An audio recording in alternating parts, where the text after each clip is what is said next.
Blouse তৈরির ক্ষেত্রে বেশিরভাগ জনই কি করে মানে যে দড়িটা হয় সেই দড়িটা কি করে রেডিমেড লাগিয়ে নেয়, তার বিনিময়ে একটু টাকাটা বেশি নিয়ে নেয়। কিন্তু রেডিমেড দড়ি যতই লাগায় না কেন কিন্তু যে ব্লাউজ তৈরি করছে সেই ব্লাউজের ম্যাচিং করা দড়ি লাগালে না একটা আলাদাই সৌন্দর্য। আমি বেশিরভাগই ওই হাতে তৈরি দড়ি তৈরি করে দেয়াই চেষ্টা করি। অনেকেই আছে রেডিমেড লাগিয়ে নেয়। আমিও রেডিমেড মাঝে, মাঝে ইউজ করি যখন টাইম থাকে না হাতে একটু। যাই হোক, রেডিমেড দড়িটা ১ম এ তৈরি করে নিয়েছি এবং উল্টেও নিয়েছি। তারপরে দেখো একটা ব্লাউজের ব্যাক সাইড তোমাদের সঙ্গে শেয়ার করছি।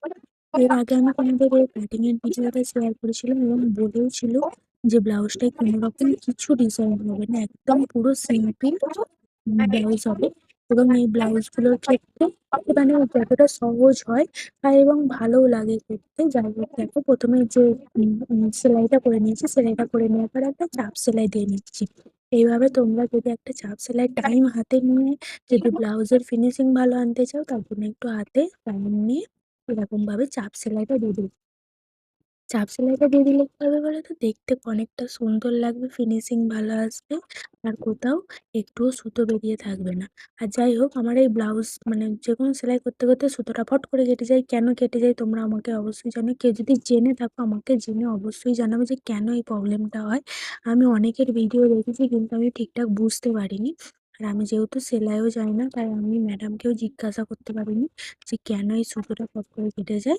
এবং আমি যখন সেলাইয়ের দোকানে গেছিলুম, আমাকে বলেছিল যে সেলাইয়ের চাপটা একটু কমিয়ে দেবে তাহলে সুতোটা কাটবে না। কিন্তু আমি অনেক কিছুই ট্রাই করেছি তাও দেখি মাঝে, মাঝে সুতোটা কেটে যায় এবং সেলাই করতে, করতে এইভাবে যদি সুতো কেটে যায় তারপর কার না রাগটা ধরে বলো?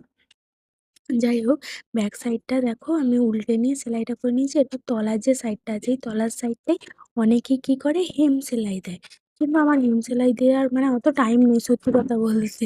হেম সেলাই দিতে ভালো লাগে না। দেখো ব্যাকটা কত সুন্দর এসেছে।